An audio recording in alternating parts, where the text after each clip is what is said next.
നമസ്കാരം എല്ലാ പ്രിയപ്പെട്ട ഉദ്യോഗാർത്ഥി സുഹൃത്തുക്കൾക്കും PSC ഇൻഫ്ലുവൻസറിന്റെ പുതിയ ഒരു ക്ലാസ്സിലേക്ക് സ്വാഗതം. ഞാൻ രഞ്ജിത്താർ കരുനാഗപ്പള്ളി. നമ്മൾ ഇന്നത്തെ ഈ ഒരു വീഡിയോയിൽ നിങ്ങളുമായി ഷെയർ ചെയ്യുന്നത് ഏറ്റവും ലേറ്റസ്റ്റ് 2025 സിവിൽ എക്സൈസ് ഓഫീസർ പരീക്ഷയ്ക്ക് തയ്യാറെടുക്കുന്ന പ്രിയപ്പെട്ട ഉദ്യോഗാർത്ഥികൾക്ക് വേണ്ടിയുള്ള സ്പെഷ്യൽ ടോപ്പിക്കിന്റെ രണ്ടാമത്തെ വീഡിയോ ക്ലാസ് ആണ്. അപ്പോൾ ആദ്യ ക്ലാസ് നിങ്ങൾ കണ്ട് കൃത്യമായി നോട്ട്സ് എഴുതി അത് പഠിച്ചു എന്ന് വിശ്വസിക്കുന്നു. രണ്ടാമത്തെ ക്ലാസ് ആണ് ഇന്നത്തെ ഈ ഒരു വീഡിയോയിൽ നമ്മൾ ഷെയർ ചെയ്യുന്നത്. അപ്പോൾ പ്രധാനപ്പെട്ട ടോപ്പിക് എല്ലാം നമ്മൾ കവർ ചെയ്യും. അതിൽ ഏറ്റവും പ്രധാനപ്പെട്ട ഒരു ഏരിയയിലേക്ക് പോകാൻ ഒരു ന്യൂജൻ ചോദ്യം നിങ്ങളുമായി ഷെയർ ചെയ്യുക. ഈ ചോദ്യത്തിന് ഉത്തരം നിങ്ങൾ കമന്റ് ചെയ്യണം. താഴെ പറയുന്നവയിൽ ശരിയായ പ്രസ്താവന ഏത് എന്നാണ് ചോദ്യം. താഴെ പറയുന്നവയിൽ ശരിയായ പ്രസ്താവന ഏത് എന്നാണ് ചോദ്യം. ഓപ്ഷൻ എ നോക്കിയേ, ഇന്ത്യൻ ഭരണഘടനയിൽ. അപ്പൊ ഇന്ത്യൻ ഭരണഘടനയുമായി ബന്ധപ്പെട്ട് ഈ പറഞ്ഞ സ്പെഷ്യൽ ടോപ്പിക്കിന് ബന്ധമുണ്ടല്ലോ. ഇന്ത്യൻ ഭരണഘടനയിൽ മദ്യനിരോധനത്തെ കുറിച്ച് പരാമർശിക്കുന്ന ആർട്ടിക്കിൾ 47 അതൊരു ഓപ്ഷനാണ്. ഓപ്ഷൻ ബി, മനുഷ്യ ഉപഭോഗത്തിനായിട്ടുള്ള മദ്യത്തെക്കുറിച്ച് പ്രതിപാദിക്കുന്ന ഇന്ത്യൻ ഭരണഘടനയിലെ പട്ടിക 7ാം പട്ടികയാണ്. ഓപ്ഷൻ സി, ഇന്ത്യയിൽ മദ്യത്തിന്റെ വിൽപ്പനയും ഉപഭോഗവും കർശനമായി നിരോധിച്ചിരിക്കുന്ന പ്രദേശങ്ങളെ ഡ്രൈ സ്റ്റേറ്റ് എന്നറിയപ്പെടുന്നു. 4ാമത്തെ ഓപ്ഷൻ, എല്ലാ പ്രസ്താവനകളും ശരിയാണ്. ഇതാണ് 4 ഓപ്ഷൻ കൊടുത്തേക്കുന്നത്. അപ്പൊ നിങ്ങൾ മനസ്സിലാക്കേണ്ടത്, ഇന്ത്യ മഹാരാജ്യത്ത്, ഇന്ത്യ എന്നറിയപ്പെടുന്ന മഹാരാജ്യത്തിന്, ഞാനും നിങ്ങളും ഒക്കെയുള്ള മഹാരാജ്യത്ത് ഒരു ഭരണഘടനയുണ്ട്. എന്താ ഭരണഘടന എന്ന് പറഞ്ഞാൽ? ഒരു രാജ്യത്തിന്റെ അടിസ്ഥാന നിയമ സംഹിതയാണല്ലോ നമ്മൾ ഭരണഘടന എന്നറിയപ്പെടുന്നത്. അപ്പൊ ഇവിടെ ഇന്ത്യൻ ഭരണഘടനയിൽ മദ്യനിരോധനത്തെ കുറിച്ച് പരാമർശിക്കുന്ന ആർട്ടിക്കിൾ അല്ലെങ്കിൽ വകുപ്പ് അല്ലെങ്കിൽ ആർട്ടിക്കിൾ ഏതെന്ന് ചോദിച്ചാൽ, അനുച്ഛേദം, വകുപ്പല്ല, അനുച്ഛേദം അല്ലെങ്കിൽ ആർട്ടിക്കിൾ ഏതെന്ന് ചോദിച്ചാൽ ഉത്തരം 47 ആണ്. ആർട്ടിക്കിൾ 47 പ്രകാരം ഇന്ത്യൻ ഭരണഘടനയിൽ എന്ത് മദ്യനിരോധനത്തെ കുറിച്ച് പരാമർശിക്കുന്നുണ്ട്. അപ്പൊ നമുക്ക് വേണ്ട ചോദ്യം എന്താ? ഇത് മുൻകാല വർഷ ചോദ്യമാണ്. 2022 സിവിൽ എക്സൈസ് ഓഫീസർ പരീക്ഷയുടെ ഡയറക്റ്റ് ചോദ്യമായിരുന്നു എന്ത്? ഇന്ത്യൻ ഭരണഘടനയിൽ മദ്യനിരോധനത്തെ കുറിച്ച് പരാമർശിക്കുന്ന ആർട്ടിക്കിൾ എത്രയാണ്? ആർട്ടിക്കിൾ 47. അപ്പൊ നമ്മൾ ഓപ്ഷനകത്ത് ചിലപ്പോൾ ആർട്ടിക്കിൾ 51 കാണും, ആർട്ടിക്കിൾ 50 കാണും, ആർട്ടിക്കിൾ 25 കാണും. അത് എന്തെങ്കിലുമൊക്കെ ആയിക്കോട്ടെ, ആൻസർ ആയിട്ട് വരേണ്ടത് ആർട്ടിക്കിൾ 47 ആണ്. അപ്പൊ നിങ്ങൾ മനസ്സിലാക്കണം, ഈ പറയുന്ന ഭരണഘടനയിൽ മദ്യനിരോധനത്തെ കുറിച്ച് പരാമർശിക്കുന്നുണ്ടല്ലോ. ഇന്ത്യ മഹാരാജ്യത്ത് ഒരു സംസ്ഥാനത്ത്, അതായത് 28 സംസ്ഥാനങ്ങളും 8 കേന്ദ്രഭരണ പ്രദേശങ്ങളുമാണ് ഇപ്പൊ നിലവിലുള്ളത്. തർക്കമില്ലല്ലോ. 28 സംസ്ഥാനങ്ങളും 8 കേന്ദ്രഭരണ പ്രദേശമാണ്. ഈ 28 സംസ്ഥാനങ്ങളിൽ ഒരു സംസ്ഥാനത്തിന്റെ രൂപീകരണം മുതൽ സമ്പൂർണ്ണ മദ്യനിരോധനം നിലവിലുള്ള ഏക ഇന്ത്യൻ സംസ്ഥാനം അത് ഗുജറാത്താണ്. വളരെ പ്രധാനപ്പെട്ടതാ. സംസ്ഥാന രൂപീകരണം മുതൽ സമ്പൂർണ്ണ മദ്യനിരോധനം നിലവിലുള്ള ഇന്ത്യൻ സംസ്ഥാനം അത് ഗുജറാത്താണ്. അപ്പൊ ചില ആളുകളെങ്കിലും മനസ്സിൽ കരുതും, ഈ പറയുന്ന ഗുജറാത്തിന്റെ രൂപീകരണം ഇന്ത്യക്ക് സ്വാതന്ത്ര്യം കിട്ടിയതിനു ശേഷമല്ലേ, ഇന്ത്യ റിപ്പബ്ലിക് ആയതിനു ശേഷമല്ലേ? ആണ്. പക്ഷേ ഈ പറഞ്ഞേക്കുന്ന ഗുജറാത്ത് എന്നറിയപ്പെടുന്ന സംസ്ഥാനം ആദ്യകാലത്ത് എന്തായിരുന്നു? ബോംബെ പ്രൊഹിബിഷൻ ഏരിയ അല്ലെങ്കിൽ ബോംബെ എന്നറിയപ്പെടുന്ന വലിയൊരു ഏരിയ ആയിരുന്നു. ആ ബോംബെയിൽ നിന്ന് ഈ പറഞ്ഞ ഗുജറാത്ത് വരുന്നു. ബോംബെ എന്നറിയപ്പെടുന്ന മഹാരാഷ്ട്ര സംസ്ഥാനത്തിന്റെ ഒക്കെ രൂപീകരണം ഉണ്ടാവുന്ന സമയത്ത് പോലും ഈ പറയുന്ന ഗുജറാത്തിൽ സമ്പൂർണ്ണ മദ്യനിരോധനം ഉണ്ട്. അതൊന്ന് നോട്ട് ചെയ്തേക്കുക. ഇന്ത്യൻ ഭരണഘടനയിൽ മദ്യനിരോധനത്തെ കുറിച്ച് പരാമർശിക്കുന്ന ആർട്ടിക്കിൾ 47 ആണ്. അത് നോട്ട് ചെയ്തേക്കുക. അപ്പൊ ആ സ്റ്റേറ്റ്മെന്റ് ശരിയാണ്. ഓപ്ഷൻ ബിയിലേക്ക് വന്നേ, മനുഷ്യ ഉപഭോഗത്തിനായിട്ടുള്ള മദ്യത്തെക്കുറിച്ച് പ്രതിപാദിക്കുന്ന ഇന്ത്യൻ ഭരണഘടനയിലെ പട്ടിക 7ാം പട്ടിക. അപ്പൊ ഒരു ചോദ്യം ഞാൻ അങ്ങോട്ട് ചോദിച്ചോട്ടെ, മദ്യം എന്ന് പറയുന്നത് ഏത് ലിസ്റ്റിലാണ് ഉൾപ്പെടുന്നത്? മദ്യം ഭരണഘടനയുടെ ഏത് ലിസ്റ്റിലാണ് ഉൾപ്പെടുന്നത്? സ്റ്റേറ്റ് ലിസ്റ്റിലാണോ, യൂണിയൻ ലിസ്റ്റിലാണോ, കൺകറന്റ് ലിസ്റ്റിലാണ് ഉൾപ്പെടുന്നത്? നിങ്ങൾ തന്നെ പറ. അപ്പൊ നമുക്ക് വേണ്ടത് മനുഷ്യ ഉപഭോഗത്തിനായിട്ടുള്ള മദ്യത്തെക്കുറിച്ച് പ്രതിപാദിക്കുന്ന ഇന്ത്യൻ ഭരണഘടനയിലെ പട്ടിക 7ാം പട്ടിക ആണെന്നാ പറഞ്ഞത്. അവിടെ ഈ പറഞ്ഞ ആർട്ടിക്കിൾ പഠിക്കാൻ എളുപ്പമാണ്. 47 എന്നില്ലയോ? ഈ 7 തിരിച്ചിടുമ്പം ലിറ്റർ ഓർത്ത് വെച്ചാൽ മതി. ലിറ്റർ കണക്കിനാണ് നമ്മൾ എന്ത് ചെയ്യുന്നത്? കള്ള് അല്ലെങ്കിൽ ലിക്വർ, അത് ലിക്വർ. 47 7 തിരിച്ചിടുമ്പോൾ എന്ന് വായിക്കുക, ലിക്വർ. അങ്ങനെങ്കിലും ഓർത്തോണ്ട്, ലിക്വർ പ്രൊഹിബിഷൻ. അപ്പൊ 7ാം പട്ടിക ഒന്ന് നോട്ട് ചെയ്തേക്കണേ. അപ്പൊ അവിടെ ഞാൻ ചോദിച്ച ചോദ്യം ഇങ്ങനെയാണ്, മദ്യം എന്ന് പറയുന്നത് ഭരണഘടനയോട് ഏത് ലിസ്റ്റിൽ ഉൾപ്പെടുന്നു? സ്റ്റേറ്റ് ലിസ്റ്റിലാണോ, യൂണിയൻ ലിസ്റ്റിലാണോ, കൺകറന്റ് ലിസ്റ്റിലാണോ? നിങ്ങൾ ഉത്തരം പറയണം. ഉത്തരത്തിലേക്ക് വരുന്നതിന് മുമ്പ് ആൻസർ നിങ്ങൾ കമന്റ് ചെയ്യണേ. ഓക്കെ, കമന്റ് ചെയ്തു എന്ന് വിശ്വസിക്കുന്നു. ആൻസറിലേക്ക് വരാം. ഉത്തരം സ്റ്റേറ്റ് ലിസ്റ്റ് ആണ്. ഓക്കെ, അടുത്ത ഓപ്ഷൻ സിയിലേക്ക് വന്നാൽ, ഇന്ത്യ മഹാരാജ്യത്ത്, ഇന്ത്യയിൽ മദ്യത്തിന്, അപ്പൊ ഈ ആൻസർ ശരിയാ, ഓപ്ഷൻ ബി ശരിയാ. ഓപ്ഷൻ സി നോക്ക്, ഇന്ത്യയിൽ മദ്യത്തിന്റെ വിൽപ്പനയും ഉപഭോഗവും, വിൽപ്പന മാത്രമല്ല വിൽപ്പനയും ഉപഭോഗവും കർശനമായിട്ട് നിരോധിച്ചിരിക്കുന്ന പ്രദേശങ്ങളെ അറിയപ്പെടുന്ന പേരാണ് ഡ്രൈ സ്റ്റേറ്റ് എന്നറിയപ്പെടുന്നു. അപ്പൊ ഞാൻ ഒരു ക്വസ്റ്റ്യൻ ഞാൻ അങ്ങോട്ട് ചോദിച്ചോട്ടെ, ഇന്ത്യയിൽ പ്രധാനപ്പെട്ട സംസ്ഥാനങ്ങൾ മാത്രമേ ഉള്ളൂ ഡ്രൈ സ്റ്റേറ്റ് എന്നറിയപ്പെടുന്നത്? അല്ല, കേന്ദ്രഭരണ പ്രദേശമുണ്ട്. ഈ പറയുന്ന നമ്മൾ പറയുന്ന ലക്ഷദ്വീപ് എന്നറിയപ്പെടുന്ന കേന്ദ്രഭരണ പ്രദേശത്തെ നിങ്ങൾ എടുത്തു. ആ ലക്ഷദ്വീപ് എന്നറിയപ്പെടുന്ന കേന്ദ്രഭരണ പ്രദേശത്തിൽ ഒരു ദ്വീപ് ഒഴികെ ബാക്കിയുള്ള എല്ലാ ദ്വീപുകളിലും എന്താണ്, മദ്യനിരോധനമുണ്ട്. ആ ടൂറിസത്തിന്റെ വികസനത്തിന് വേണ്ടി ഒരു ദ്വീപിൽ മാത്രമേ ഉള്ളൂ എന്തുള്ളത്, മദ്യമുള്ളത്. അപ്പൊ നമുക്ക് വേണ്ട ചോദ്യം, ഇന്ത്യയിൽ മദ്യത്തിന്റെ വിൽപ്പനയും ഉപഭോഗവും കർശനമായി നിരോധിച്ചിരിക്കുന്ന പ്രദേശങ്ങളെ അറിയപ്പെടുന്ന പേര് ഡ്രൈ സ്റ്റേറ്റ് എന്നാണ്. അതൊന്ന് നോട്ട് ചെയ്തേക്കണം. അപ്പോൾ ഓപ്ഷൻ എ ശരിയാണ്, ഓപ്ഷൻ ബി ശരിയാണ്, ഓപ്ഷൻ സി ശരിയാണ്, ഓപ്ഷൻ ഡി ശരിയാണല്ലോ. അതായത് എല്ലാ പ്രസ്താവനകളും ശരിയാണ് എന്ന ആൻസറിലേക്കാണ് നിങ്ങൾ എത്തേണ്ടത്. എ ശരിയാണ്, ബി ശരിയാണ്, സി ശരിയാണെന്ന് പറഞ്ഞാൽ എല്ലാ പ്രസ്താവനകളും ശരിയാണെന്നല്ലേ. അപ്പൊ ഈ ഒരു ടോപ്പിക്ക് നമ്മൾ പരിശോധിക്കുമ്പോൾ വളരെ ഇമ്പോർട്ടന്റ് ആയിട്ടുള്ള ഒരു ടോപ്പിക് അല്ലെങ്കിൽ ഒരു ടേം ഉണ്ട്. എന്താണ് ഡ്രൈ സ്റ്റേറ്റ്? അപ്പൊ ഞാൻ ഒരു ക്വസ്റ്റ്യൻ ചോദിക്കാം നിങ്ങളിലോട്ട്. ലക്ഷദ്വീപ് എന്നറിയപ്പെടുന്നത് ഒരു ഡ്രൈ സ്റ്റേറ്റിന് ഉദാഹരണമാണോ? ആണ്. ഇന്ത്യയിലെ പ്രധാനപ്പെട്ട സംസ്ഥാനങ്ങളുണ്ട്. ബീഹാർ ഒരു ഡ്രൈ സ്റ്റേറ്റ് ആണ്, ഒന്ന് നോട്ട് ചെയ്തേക്കണം. ബീഹാർ എന്നറിയപ്പെടുന്ന ഇന്ത്യൻ സംസ്ഥാനം ഒരു ഡ്രൈ സ്റ്റേറ്റ് ആണ്. മിസോറാം എന്നറിയപ്പെടുന്ന ഇന്ത്യൻ സംസ്ഥാനം ഒരു ഡ്രൈ സ്റ്റേറ്റ് ആണ്, വളരെ പ്രധാനപ്പെട്ടതാണ്. ഗുജറാത്ത്, നമ്മൾ നേരത്തെ പറഞ്ഞു, ഗുജറാത്ത് എന്നറിയപ്പെടുന്ന ഇന്ത്യൻ സംസ്ഥാനം ഒരു ഡ്രൈ സ്റ്റേറ്റ് ആണ്. നാഗാലാൻഡ് ഒരു ഡ്രൈ സ്റ്റേറ്റ് ആണ്. ദെൻ ലക്ഷദ്വീപ് എന്നറിയപ്പെടുന്ന കേന്ദ്രഭരണ പ്രദേശവും എന്ത് തന്നെ ഈ പറഞ്ഞിരിക്കുന്ന ഡ്രൈ സ്റ്റേറ്റ് കാറ്റഗറിയിൽ ഉൾപ്പെടുന്നതാണ്. അപ്പൊ ബീഹാർ ഉണ്ട്, ദെൻ ഏറ്റവും പ്രധാനപ്പെട്ടതാണ് മിസോറാം, ദെൻ ഏറ്റവും പ്രധാനപ്പെട്ടത് ഗുജറാത്ത്, നാഗാലാൻഡ്, ലക്ഷദ്വീപ്. ഈ പറയുന്ന ഇത്രയും സംസ്ഥാനങ്ങളും, അതായത് അതിൽ ഉൾപ്പെടുന്ന കേന്ദ്രഭരണ പ്രദേശങ്ങളും എന്തിനകത്ത് ഉൾപ്പെടുന്നു? ഡ്രൈ സ്റ്റേറ്റ് എന്ന കാറ്റഗറിയിൽ ഉൾപ്പെടുന്നതാണ്. അപ്പൊ അതിൽ ഏറ്റവും പ്രധാനപ്പെട്ട കണ്ടന്റ് ആണ് ഇനി നമുക്ക് വേണ്ടത്. അതിൽ നമ്മൾ പറഞ്ഞല്ലോ, ഗുജറാത്ത് എന്നറിയപ്പെടുന്ന സംസ്ഥാനത്തിന് ഒരു പ്രത്യേകത ഉണ്ടെന്ന്. സംസ്ഥാന രൂപീകരണം മുതൽ സമ്പൂർണ്ണ മദ്യനിരോധനം നിലവിലുള്ള ഇന്ത്യൻ സംസ്ഥാനം ഗുജറാത്താണ്. ഗുജറാത്തിന്റെ അപരനാമങ്ങളൊക്കെ നിങ്ങളൊന്ന് റിവൈസ് ചെയ്താൽ മതി. ഇതിഹാസങ്ങളുടെ നാടെന്നറിയപ്പെടുന്നത് ഗുജറാത്താണ്. മഹാത്മാഗാന്ധിയുടെ ജന്മസ്ഥലമായ സുധാമാപുരി സ്ഥിതി ചെയ്യുന്നത് ഗുജറാത്താണ്. സുധാമാപുരി എന്ന് പറഞ്ഞാൽ പോർബന്ദറിന്റെ ആദ്യകാല പേരാ സുധാമാപുരി. അങ്ങനെ ഒത്തിരി പ്രത്യേകതയുണ്ട്. ഈ പറയുന്ന ഗുജറാത്ത് എന്നറിയപ്പെടുന്ന സംസ്ഥാനത്ത് ലഹരി പാനീയങ്ങളുടെ നിർമ്മാണം, അതിന്റെ വിൽപ്പന, അതിന്റെ ഉപഭോഗം എന്നിവ നിരോധിക്കുന്ന ഒരു നിയമമുണ്ട്. അത് നിലവിൽ വരുന്നത് 1960 മെയ് 1. 1960 മെയ് 1 നിയമപ്രകാരമാണ് സമ്പൂർണ്ണ മദ്യനിരോധനം അവിടെ ഇംപ്ലിമെന്റ് ചെയ്യുന്നത്. അപ്പൊ ചില ആളുകളെങ്കിലും മനസ്സിൽ കരുതും, ഈ പറഞ്ഞ ബോംബെ പ്രൊഹിബിഷൻ ആക്ട് എന്ന് പറഞ്ഞൊരു ആക്ട് ഉണ്ട്. 1949 ബോംബെ പ്രൊഹിബിഷൻ ആക്ട് എന്ന പേരില ഈ നിയമം ആദ്യമായി അവതരിപ്പിക്കുന്നത്.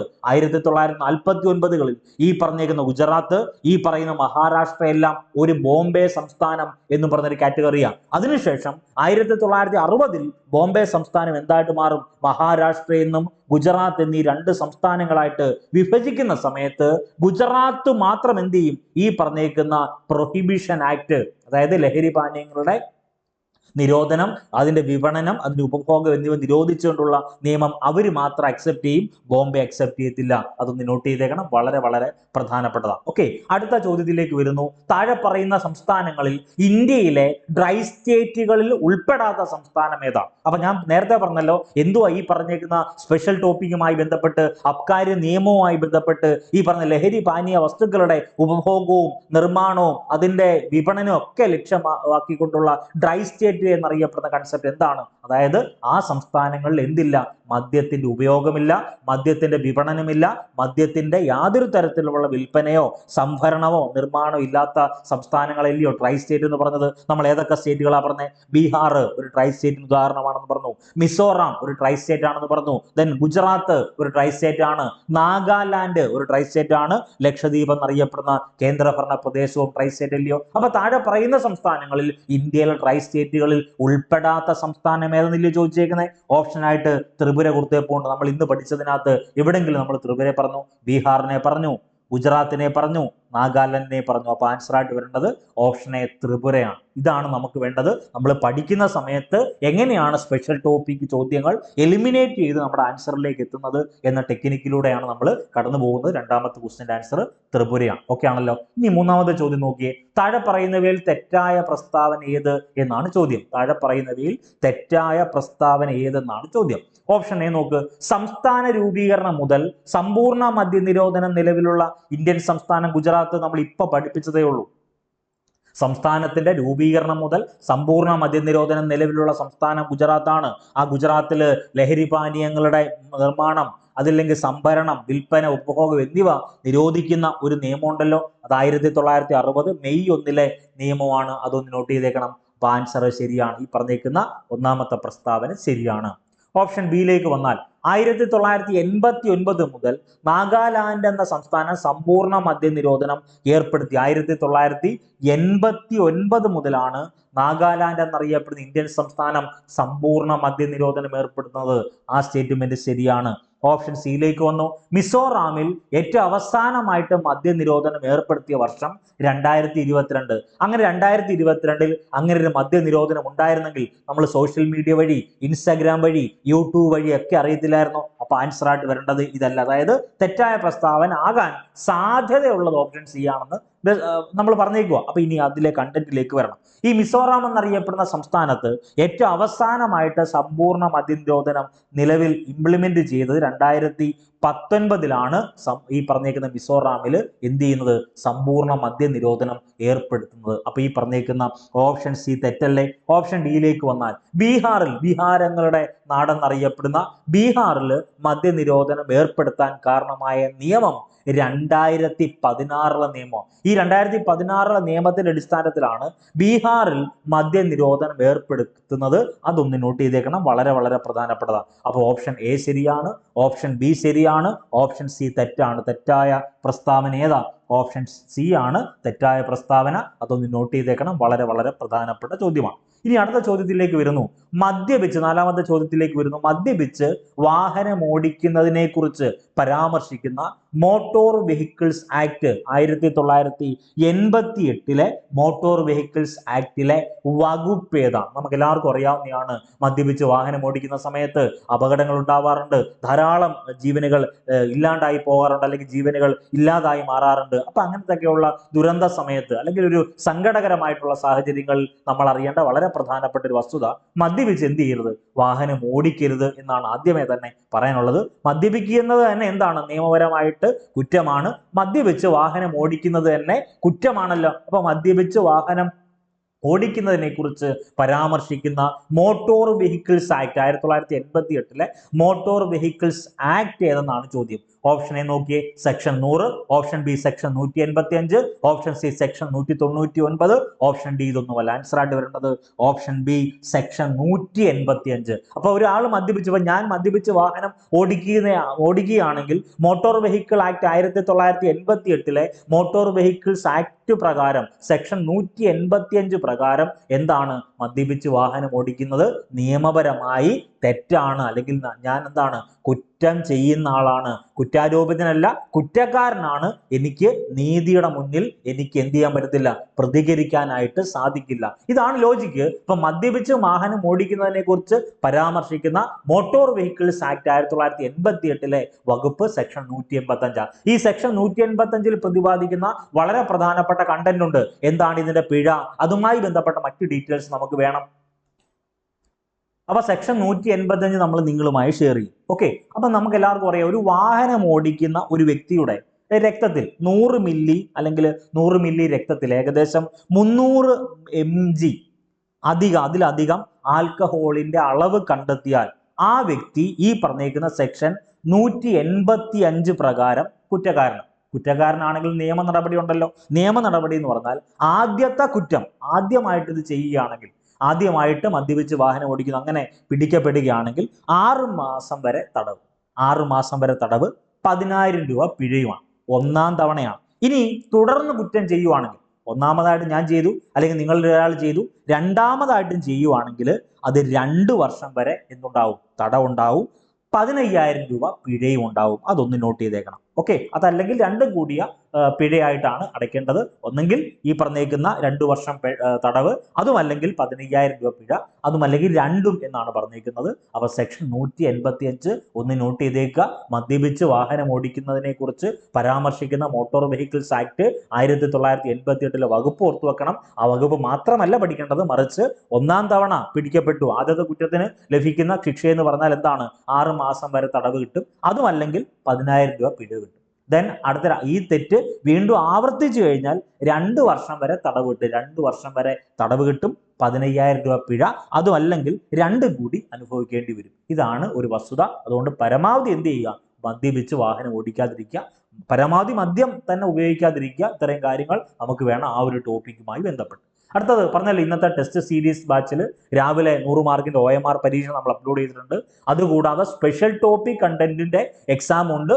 പിന്നെ ഓരോ സബ്ജക്ട് ബേസ്ഡ് ആയിട്ടുള്ള ടെസ്റ്റ് സീരീസും ഉണ്ട്. അപ്പോൾ ടെസ്റ്റ് സീരീസ് ബാച്ചിൽ ജോയിൻ ചെയ്യാൻ താല്പര്യം ഉണ്ടെങ്കിൽ, സിവിൽ എക്സൈസ് ഓഫീസർ പരീക്ഷയ്ക്ക് തയ്യാറെടുക്കുന്ന പ്രിയപ്പെട്ട ഉദ്യോഗാർത്ഥികൾ ടെസ്റ്റ് സീരീസ് ബാച്ചിൽ ജോയിൻ ചെയ്യാൻ താല്പര്യം ഉണ്ടെങ്കിൽ ഈ കൊടുത്തേക്കുന്ന 9072728242 നമ്പറിൽ വാട്സ്ആപ്പ് മെസ്സേജ് അയക്കുക. വീണ്ടും ആവർത്തിക്കുന്നു, civil excise officer test series, അതിനുശേഷം നിങ്ങളുടെ പേരൊന്ന് വേണം ടൈപ്പ് ചെയ്ത് അയക്കാൻ. ഓക്കെ, ഇത് 3 കാറ്റഗറി ആയിട്ടാണ് നമ്മൾ എക്സാമിനെ ഡിവൈഡ് ചെയ്യുന്നത്. ഒന്ന് ഒരു OMR എക്സാം, രണ്ടാമത്തെ സബ്ജക്ട്, എല്ലാ ഡെയിലി ഉള്ളതാണ്, സബ്ജക്ട് വൈസ് എക്സാം ഉണ്ട്. അതുകൂടാതെ സ്പെഷ്യൽ ടോപ്പിക്കിന്റെ എക്സാം ഉണ്ട്. രാവിലെ നിങ്ങൾക്ക് ടോപ്പിക് തരും, ആ ടോപ്പിക്കിനെ ബേസ് ചെയ്തുള്ള എക്സാം നിങ്ങൾ അറ്റൻഡ് ചെയ്യണം. അതിനുശേഷം അതിന്റെ ക്വസ്റ്റ്യൻ റിലേറ്റഡ് ഫാക്ട് ഡിസ്കസ് ചെയ്യുന്ന വീഡിയോ സീരീസ്. ഓക്കെ, അടുത്ത 5ാമത്തെ ചോദ്യത്തിലേക്ക് നമ്മൾ വരിക. നിരോധിത മയക്കുമരുന്നുകൾക്കെതിരെ അവബോധം വളർത്തുന്നതിനായിട്ട് വേൾഡ് ഡ്രഗ് ക്യാമ്പയിൻ നടത്തുന്ന സംഘടന താഴെ പറയുന്നവയിൽ ഏതാണ്? അപ്പം ധാരാളം സംഘടനകൾ എന്ത് ചെയ്യാറുണ്ട്? ഈ പറയുന്ന വേൾഡ് ഡ്രഗ് ക്യാമ്പയിൻ നടത്താറുണ്ട്. അപ്പൊ ഇവിടെ നിങ്ങൾ വേറെ ഒന്നും ആലോചിക്കണ്ട. ഇതിൽ വേൾഡ് ഡ്രഗ് ക്യാമ്പയിൻ ഇംപ്ലിമെന്റ് ചെയ്യാൻ സാധിക്കുന്ന സംഘടന എന്തായാലും കേരളത്തിൽ ഒരു സംഘടന ആയിരിക്കില്ല, ഇന്ത്യയിൽ ഒരു സംഘടന ആയിരിക്കണമെന്നില്ല. ഒരു എക്സാമ്പിൾ പറഞ്ഞതേ ഉള്ളേ. ഇന്ത്യയിലെ സംഘടന അങ്ങനെ വേൾഡ് ഡ്രഗ് ക്യാമ്പയിൻ ഇംപ്ലിമെന്റ് ചെയ്യാൻ സാധിക്കട്ടെ. അപ്പൊ നമുക്ക് വേണ്ടത് നിരോധിത മയക്കുമരുന്നുകൾക്കെതിരെ അവബോധം വളർത്തുന്നതിന് വേണ്ടി ലോകത്തിലാകമാനം ഒരു ഇന്റർനാഷണൽ ലെവലിൽ ഡ്രഗ് ക്യാമ്പയിൻ നടത്തുന്ന സംഘടന ഈ പറയുന്നതിൽ ഏതെന്ന് ചോദിച്ചാൽ ഉത്തരമായിട്ട് നിങ്ങൾ എഴുതേണ്ടത് ഓപ്ഷൻ എ UNODC ആണ്. എന്താ ഈ UNODC എന്ന് പറഞ്ഞാൽ? യുണൈറ്റഡ് നേഷൻസുമായി ബന്ധപ്പെട്ടതാണല്ലോ. United nations and UN, united nations office on drugs and crime. മറക്കല്ലേ, united nations office on drugs and crime ആണ് ഈ പറഞ്ഞ വേൾഡ് ഡ്രഗ് ക്യാമ്പയിൻ നടത്തുന്നത്. അതൊന്ന് നോട്ട് ചെയ്തേക്കണം. ഈ പറഞ്ഞേക്കുന്ന UNODC ഉണ്ടല്ലോ, ഈ UNODC 2009 UN-ന്റെ 5 ഏജൻസികളെ മുൻനിർത്തി, അല്ലെങ്കിൽ ഈ പറഞ്ഞ UN-ന്റെ 5 UN ഏജൻസികളും ഈ പറഞ്ഞ UNODCയും കൂടെ സംയുക്തമായി ആരംഭിച്ച ഒരു ക്യാമ്പയിൻ ഉണ്ട്. ആ ക്യാമ്പയിന്റെ പേര് സെയിം ആസ് യു എന്നാണ്. സെയിം ആസ് യു എന്നാണ്. അതൊന്ന് വളരെ ഇമ്പോർട്ടന്റ് ആയിട്ട് ഒന്ന് ടിക്ക് ചെയ്തേക്കണം. വളരെ വളരെ പ്രധാനപ്പെട്ടതാണ്. ഇനി മറ്റു ഓപ്ഷനുകൾ ഉണ്ട്. ഒന്ന് NAPDDR, NMBA, ദെൻ യോദ്ധാവ്. ഈ പറഞ്ഞേക്കുന്ന ആൻസറുകളെല്ലാം നമ്മൾ റിലേറ്റഡ് ഫാക്ട് ആയിട്ട് പറയും. അപ്പോൾ ഒന്നാമത്തെ, അതായത് 5ാമത്തെ ചോദ്യമായ നിരോധിത മയക്കുമരുന്നുകൾക്കെതിരെ അവബോധം വളർത്തുന്നതിനായിട്ട് വേൾഡ് ഡ്രഗ് ക്യാമ്പയിൻ നടത്തുന്ന സംഘടന ഇതിലേതെന്ന് ചോദിച്ചാൽ ഉത്തരമായിട്ട് നിങ്ങൾ എഴുതേണ്ടത് അത് UNODC ആണ്. 2009 UNODC ഉൾപ്പെടെ 5 UN ഏജൻസികൾ, ഐക്യരാഷ്ട്ര സംഘടനയുടെ 5 ഏജൻസികൾ ആരംഭിച്ച ഒരു ക്യാമ്പയിൻ ഉണ്ട്. ആ ക്യാമ്പയിന്റെ പേര് സെയിം ആസ് യു എന്നാണ്. അതൊന്ന് നോട്ട് ചെയ്തേക്കണം. സെയിം ആസ് യു എന്നാണ്. അതൊന്ന് നോട്ട് ചെയ്തേക്കണം. വളരെ വളരെ ഇമ്പോർട്ടന്റ് ആണ്. അടുത്തത് 6ാമത്തെ ചോദ്യത്തിലേക്ക് വരുന്നു. ആരോഗ്യത്തിന് ഹാനികരമാകുന്ന ലഹരി വസ്തുക്കളുടെ ഉപയോഗം തടയുന്നതിനായി നടപടികൾ സ്വീകരിക്കാൻ ഭരണഘടനയുടെ എത്രാമത്തെ ആർട്ടിക്കിളിലാണ് നിർദ്ദേശിച്ചിരിക്കുന്നത്? ഇപ്പൊ നമ്മൾ പറഞ്ഞതേ ഉള്ളൂ. ഒരു വ്യക്തിയുടെ ആരോഗ്യത്തിന് ഹാനികരമാകുന്ന ലഹരി വസ്തുക്കളുടെ ഉപയോഗം തടയുന്നതിന് നടപടി സ്വീകരിക്കാൻ ഭരണഘടനയുടെ എത്രാമത്തെ ആർട്ടിക്കിളിലാണ് നിർദ്ദേശിച്ചിരിക്കുന്നത്? നേരത്തെ നമ്മൾ പറഞ്ഞ ലിക്വർ പ്രൊഹിബിഷൻ ഏതാണോ അതങ്ങ് എടുത്ത് എഴുതിയാൽ മതി. ആർട്ടിക്കിൾ 47 ആയിരിക്കും. വളരെ വളരെ ഇമ്പോർട്ടന്റ് ആയിട്ടുള്ള ചോദ്യം. അടുത്തത് 7ാമത്തെ ചോദ്യത്തിലേക്ക് വരുന്നു. ഇത് മത്സര പരീക്ഷയിൽ ഉറപ്പായും ചോദ്യസാധ്യതയുള്ള ഏരിയ ആണ് പറയുന്നത്. ലഹരി വിരുദ്ധ ക്യാമ്പയിൻ ഉണ്ട്. ഓരോ സംസ്ഥാന ഗവൺമെന്റും ദേശീയ തലത്തിലും അന്താരാഷ്ട്ര തലത്തിലും ഒക്കെ ലഹരി വിരുദ്ധ ക്യാമ്പയിൻ ഉണ്ട്. ഈ ലഹരി വിരുദ്ധ ക്യാമ്പയിന്റെ വാക്ക് നിങ്ങൾ കേട്ടിട്ടുണ്ട്, വിമുക്തി. നിങ്ങൾ സിവിൽ എക്സൈസ് ഓഫീസർ പരീക്ഷ എഴുതി ഡിപ്പാർട്ട്മെന്റിൽ കയറാൻ പോകുന്ന സമയത്ത് നിങ്ങൾക്ക് വളരെ ഫെമിലിയർ ആയി വരേണ്ട ഒരു വാക്കാണ് വിമുക്തി എന്നറിയപ്പെടുന്ന ഒരു ക്യാമ്പയിൻ ഉണ്ട്. ലഹരി വിരുദ്ധ ക്യാമ്പയിനായി വിമുക്തി മിഷന്റെ ഗവേണിംഗ് ബോഡി ചെയർമാൻ ആര് എന്നാണ് ചോദ്യം. ഓപ്ഷൻ എ മുഖ്യമന്ത്രി, option B governor, option C excise വകുപ്പ് മന്ത്രി, ഓപ്ഷൻ ഡി ചീഫ് സെക്രട്ടറി. ഉത്തരമായിട്ട് നിങ്ങൾ എഴുതേണ്ടത് അത് മുഖ്യമന്ത്രിയാണ്. അപ്പൊ ഇതിനോടൊപ്പം നിങ്ങൾ പഠിക്കേണ്ട ഏരിയ ഈ പറഞ്ഞ വിമുക്തി പദ്ധതി അല്ലെങ്കിൽ വിമുക്തി ക്യാമ്പയിനെ പറ്റി നിങ്ങൾക്ക് അറിയാവുന്ന എന്തൊക്കെ വസ്തുതയാണ്? ഒന്ന്, വിമുക്തി ക്യാമ്പയിൻ എന്നാണ് ഇംപ്ലിമെന്റ് ചെയ്യുന്നത്? പിണറായി വിജയനാണ് 2016 നവംബർ 20 കേരള മുഖ്യമന്ത്രിയായ അന്നത്തെ കേരള മുഖ്യമന്ത്രിയായ ശ്രീ പിണറായി വിജയനാണ് വിമുക്തി മിഷൻ ഉദ്ഘാടനം ചെയ്യുന്നത്, ലഹരി വിരുദ്ധ ക്യാമ്പയിൻ. ഈ ലഹരി വിരുദ്ധ ക്യാമ്പയിൻ ആയിട്ടുള്ള വിമുക്തി മിഷന്റെ ബ്രാൻഡ് അംബാസിഡർ എന്നറിയപ്പെടുന്നത് സച്ചിൻ ടെണ്ടുൽക്കർ ആണ്. അതൊന്ന് നോട്ട് ചെയ്തേക്കണം. മാറുന്ന സമയത്ത് മാറ്റി അപ്ഡേറ്റ് ചെയ്യണം. വിമുക്തി മിഷന്റെ ബ്രാൻഡ് അംബാസിഡർ ആരാണ്? വിമുക്തി മിഷന്റെ ബ്രാൻഡ് അംബാസിഡർ അത് സച്ചിൻ ടെണ്ടുൽക്കർ ആണ്. അതൊന്ന് നോട്ട് ചെയ്തേക്കണേ. ഇനി ഈ വിമുക്തി മിഷനുമായി ബന്ധപ്പെട്ട് വിമുക്തി മിഷന്റെ അല്ലെങ്കിൽ മിഷൻ ഗവേണിംഗ് ബോഡിയുടെ ചെയർമാൻ മുഖ്യമന്ത്രിയും വൈസ് ചെയർമാൻ ആരെന്ന് ചോദിച്ചാൽ അത് എക്സൈസ് മിനിസ്റ്ററുമാണ്. എക്സൈസ് വകുപ്പ് മന്ത്രിയാണ് വൈസ് ചെയർമാൻ. ചെയർമാൻ ആരാണ്? അത് മുഖ്യമന്ത്രിയാണ്. അതൊന്ന് നോട്ട് ചെയ്തേക്കണം. അപ്പൊ അത് ഈ പറഞ്ഞേക്കുന്ന ഗവേണിംഗ് ബോഡിക്ക് ഒരു കൗൺസിലർ കാണും, ഒരു കൺവീനർ കാണും, മറ്റ് അംഗങ്ങളൊക്കെ കാണും. അതൊക്കെ ഒന്ന് നോട്ട് ചെയ്തേക്കണം. നമുക്ക് വേണ്ടത് ചെയർമാൻ മുഖ്യമന്ത്രിയാണ്, വൈസ് ചെയർമാൻ ആരാണ്? അത് എക്സൈസ് മിനിസ്റ്ററാണ്. ഇനി ഈ പറഞ്ഞേക്കുന്ന വിമുക്തി മിഷന്റെ കൗൺസിലുമായി ബന്ധപ്പെട്ട് ഓരോ പ്രത്യേകത ഉണ്ടല്ലോ. വിമുക്തി മിഷന്റെ കൗൺസിലിംഗ് പ്രവർത്തനങ്ങളുമായി ബന്ധപ്പെട്ട് അല്ലെങ്കിൽ സേവനങ്ങൾക്ക് വേണ്ടി ഒരു ടോൾ ഫ്രീ നമ്പർ ഇംപ്ലിമെന്റ് ചെയ്തിട്ടുണ്ട്. ആ ടോൾ ഫ്രീ നമ്പർ ഒന്ന് നോട്ട് ചെയ്തേക്കണേ. അത് വേറെ ഒന്നുമില്ല, 144005. ഇത് പരീക്ഷയ്ക്ക് ചോദിച്ചിട്ടുള്ളതാണ്. വിമുക്തി മിഷനുമായി ബന്ധപ്പെട്ട് അതിന്റെ കൗൺസിലിംഗ് സേവനങ്ങൾക്കായിട്ടുള്ള ടോൾ ഫ്രീ നമ്പർ 144005 ആണ്. അതൊന്ന് നോട്ട് ചെയ്തേക്കുക, വളരെ വളരെ പ്രധാനപ്പെട്ടതാണ്. ഓക്കെ, ഇനി നമ്മൾ ഈ പറയുന്ന സമയത്ത് ഈ വിമുക്തി മിഷന്റെ ഓരോ സ്ട്രക്ചർ ഡിസ്കസ് ചെയ്യുമ്പം അത് സംസ്ഥാന തലത്ത്, ജില്ലാ തലത്ത്, പിന്നെ തദ്ദേശ സ്വയംഭരണ സ്ഥാപനങ്ങളിൽ വാർഡ് തലം എന്നിവയിലെല്ലാം തന്നെ ഈ വിമുക്തി എന്ത് ചെയ്യുന്നുണ്ട്? കമ്മിറ്റികളായിട്ട് പ്രവർത്തിക്കുന്നുണ്ട്. അതിൽ ഏറ്റവും പ്രധാനപ്പെട്ടത് സംസ്ഥാന തലം, ദെൻ ജില്ലാ ഭരണതലം, പിന്നെ അതിന്റെ ഒരു സ്ട്രക്ചർ ഉണ്ട്. അതിൽ ആദ്യ ടൈം നമ്മൾ പറഞ്ഞു അതിലെ ഗവേണിംഗ് ബോഡി ചെയർമാൻ മുഖ്യമന്ത്രി ആയിരിക്കും, വൈസ് ചെയർമാൻ എക്സൈസ് മിനിസ്റ്റർ ആണെന്ന് പറഞ്ഞു. ഇനി അതിന്റെ സംസ്ഥാന തലത്തിലുള്ള എക്സിക്യൂട്ടീവ് കമ്മിറ്റി ഉണ്ട്. സംസ്ഥാന തലത്തിൽ സ്റ്റേറ്റ് ലെവലിൽ ഒരു എക്സിക്യൂട്ടീവ് കമ്മിറ്റി ഉണ്ട്. ആ എക്സിക്യൂട്ടീവ് കമ്മിറ്റിയുടെ ചെയർമാൻ എക്സൈസ് വകുപ്പ് മന്ത്രി ആയിരിക്കും. അതിലേക്കൊന്നും നിങ്ങൾ പോകണ്ട, നിങ്ങൾ ആവശ്യമില്ലാതെ ടെൻഷൻ ആവേണ്ട. ഇത്രയും കാര്യങ്ങൾ ഒന്ന് നോട്ട് ചെയ്തേക്കണം, വളരെ ഇമ്പോർട്ടൻ്റ് ആണ്. അടുത്തത് 8ാമത്തെ ചോദ്യത്തിലേക്ക് വരുന്നു. കേരളത്തിൽ മദ്യവർജനത്തിന് പ്രാധാന്യം നൽകി മയക്കുമരുന്നുകളുടെ ഉപഭോഗം പൂർണ്ണമായിട്ട് ഇല്ലാതാക്കാൻ ലക്ഷ്യമിട്ട് സർക്കാർ രൂപീകരിച്ച ലഹരി വർജന മിഷന്റെ പേരെന്താണ്? ഉത്തരമായി നിങ്ങൾ എഴുതേണ്ടത് ഓപ്ഷൻ സി ആണ്, വിമുക്തിയ. ഇപ്പൊ നമ്മൾ പറഞ്ഞതേ ഉള്ളൂ. അതിൽ കൂട്ട് ഓപ്ഷനകത്തുണ്ട്, ഉണർവ് ഓപ്ഷനകത്തുണ്ട്, ശ്രദ്ധ ഓപ്ഷനകത്തുണ്ട്. ആൻസർ ആയിട്ട് വരേണ്ടത് വിമുക്തിയാണ്. അതൊന്ന് നോട്ട് ചെയ്തേക്കണം. അടുത്ത 9ാമത്തെ ചോദ്യത്തിലേക്ക് വരുന്നു. താഴെ പറയുന്നവയിൽ ശരിയായ പ്രസ്താവന ഏതെന്നല്ലേ ചോദിച്ചേക്കുന്നത്? ശരിയായ പ്രസ്താവന നോക്കിയേ. ഓപ്ഷൻ എ, ആർട്ടിക്കിൾ 47 പ്രകാരം ആരോഗ്യത്തിന് ഹാനികരമാകുന്ന ലഹരി പാനീയങ്ങളുടെയും മരുന്നുകളുടെയും ഉപയോഗം സർക്കാരിന് നിരോധിക്കാൻ സാധിക്കും. ശരിയല്ലേ? കാരണം എന്താ? നമ്മൾ നേരത്തെ പറഞ്ഞു ഗവൺമെന്റ് തന്നെയാണ് ഈ പറഞ്ഞേക്കുന്ന എല്ലാം എന്ത് ചെയ്തേക്കുന്നത്? നിരോധിച്ചിട്ടുള്ളത്. ബീഹാറിൽ ഗവൺമെന്റാണ് നിരോധിച്ചത്. ലക്ഷദ്വീപ് ഏറ്റവും പ്രധാനപ്പെട്ട ബംഗാരം ദ്വീപ് എന്നറിയപ്പെടുന്ന ദ്വീപ് ഒഴികെ ലക്ഷദ്വീപ് എന്നറിയപ്പെടുന്ന കേന്ദ്രഭരണ പ്രദേശത്ത് ഈ പറഞ്ഞേക്കുന്ന സമ്പൂർണ്ണ മദ്യനിരോധനം അവിടുത്തെ ഗവൺമെന്റാ ഇംപ്ലിമെന്റ് ചെയ്തേക്കുന്നത്. ഓക്കെ ആണല്ലോ. നാഗാലാൻഡിൽ അവിടുത്തെ ഗവൺമെന്റാ, സ്റ്റേറ്റ് ഗവൺമെന്റാ ഇംപ്ലിമെന്റ് ചെയ്തേക്കുന്നത്. അപ്പൊ ആർട്ടിക്കിൾ 47 പ്രകാരം ആരോഗ്യത്തിന് ഹാനികരമാകുന്ന ലഹരി പാനീയങ്ങളായിക്കോട്ടെ, മരുന്നുകളായിക്കോട്ടെ, അവയുടെ ഉപയോഗം സർക്കാരിന് നിരോധിക്കാൻ സാധിക്കും. ശരിയോ തെറ്റോ? ശരിയാണ്. ഓപ്ഷൻ ബിയിലേക്ക് വാ. ആർട്ടിക്കിൾ 47, വീണ്ടും അഗൈൻ ആർട്ടിക്കിൾ 47 പ്രകാരം മദ്യനിരോധനം ഏർപ്പെടുത്താൻ ആർക്ക് സാധിക്കും? സർക്കാരിന് സാധിക്കും. ആർട്ടിക്കിൾ 47 പ്രകാരം ലിക്വർ പ്രൊഹിബിഷനാ. അപ്പൊ അതും ശരിയല്ലയോ?